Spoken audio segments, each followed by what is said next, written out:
कल यानी 16 जून का सेटअप देख लेते हैं, कैसे ट्रेड करेंगे। तो फ्राइडे को हमें एक पॉजिटिव मोमेंटम देखने को मिला after a big fall, big gap down, sorry. तो क्योंकि एक पॉजिटिव मोमेंटम हमें मिला पूरे दिन, अब हम एक नेगेटिव मोमेंटम की नेगेटिव ट्रेड की एक्सपेक्टेशन करेंगे। तो ट्रेड कैसे करेंगे, आपको सबसे पहले कुछ लेवल्स मार्क कर लेने हैं। ये हाई लगा था हमारा, ये लो लगा था, और एक इम्पॉर्टेंट स्विंग लो ये है। तो ये कुछ इंपॉर्टेंट लेवल्स हैं।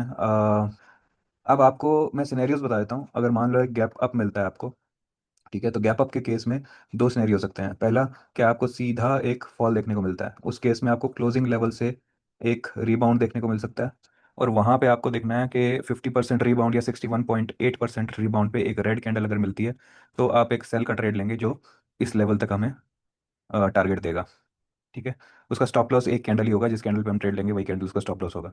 तो ये सिनेरियो नंबर 1 है गैप अप के अंदर।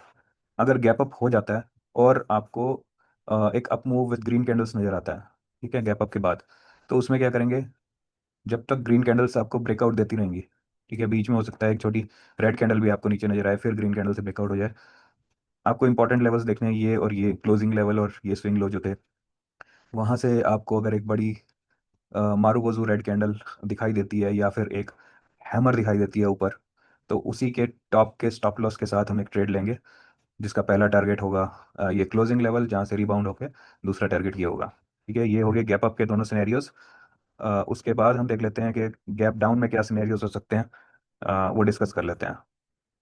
तो अगर गैप डाउन होता है, तो ज़्यादा बड़े गैप डाउन की हम बात नहीं करेंगे। अगर छोटा गैप डाउन है, तो एक सिनेरियो है कि अगर आपको सीधा ही रेड कैंडल से ये लेवल ब्रीच होता हुआ दिखाई दे जाता है, ठीक है, तो सीधा ट्रेड नहीं लेना, क्योंकि उसमें ट्रैप हो सकते हैं। ठीक है, हो सकता है एक अप मूव आए और वो क्लोजिंग तक आए, हो सकता है कि एक छोटा अप मूव आए और फिर हमें ब्रेकडाउन देखने को मिले। तो उस केस में मैं सेलिंग का ट्रेड तभी लेना चाहूंगा जब ये लेवल ब्रेक हो जाए, इसका रीटेस्ट हो, और उसके बाद मेरे को एक अच्छी कैंडल से, अच्छी रेड मार्बोजो कैंडल से सेलिंग दिखाई दे, तो मैं बॉटम तक का ट्रेड लूंगा। ठीक है, ये लेवल ब्रेक होने के बाद रीटेस्ट होकर हम ट्रेड इसलिए ले रहे हैं क्योंकि ये एक इंपॉर्टेंट लेवल है जहां हमें टारगेट करना है कल। तो गैप अप में तो ये अच्छी तरह टारगेट हो जाएगा, गैप डाउन में हमें यहाँ पे कुछ मिलेगा नहीं, और हो सकता है एक अपमूव आ जाए। ठीक है, अगर गैप डाउन होके ग्रीन कैंडल से मार्केट ऊपर चलने लगता है, तो आपको देखना है क्लोजिंग लेवल पे अगर आपको एक रेड कैंडल मिलती है, then again you can target this level. ठीक है, और अगर फ्लैट मार्केट अगर कल ओपन होता है, तो फ्लैट मार्केट में क्या करना है, सेम ही रहेगा। आपको फ्लैट अगर मार्केट होता है और ऊपर जाता है, तो आपको ब्रेकआउट्स का वेट करते रहना है, और कहीं पे भी आपको एक अच्छे लेवल पे, यानी कि ये गैप फिलिंग पे या किसी भी अच्छे लेवल पे आपको एक रेड कैंडल दिखाई देती है, तो वहां से ये पूरा डाउन मूव आपको गैप अप की तरह ही कैप्चर करना है। और अगर फ्लैट के बाद सीधे हम नीचे चलते हैं, तो किसी भी रिट्रेसमेंट पे हमें इस टारगेट के लिए जाना है। ठीक है,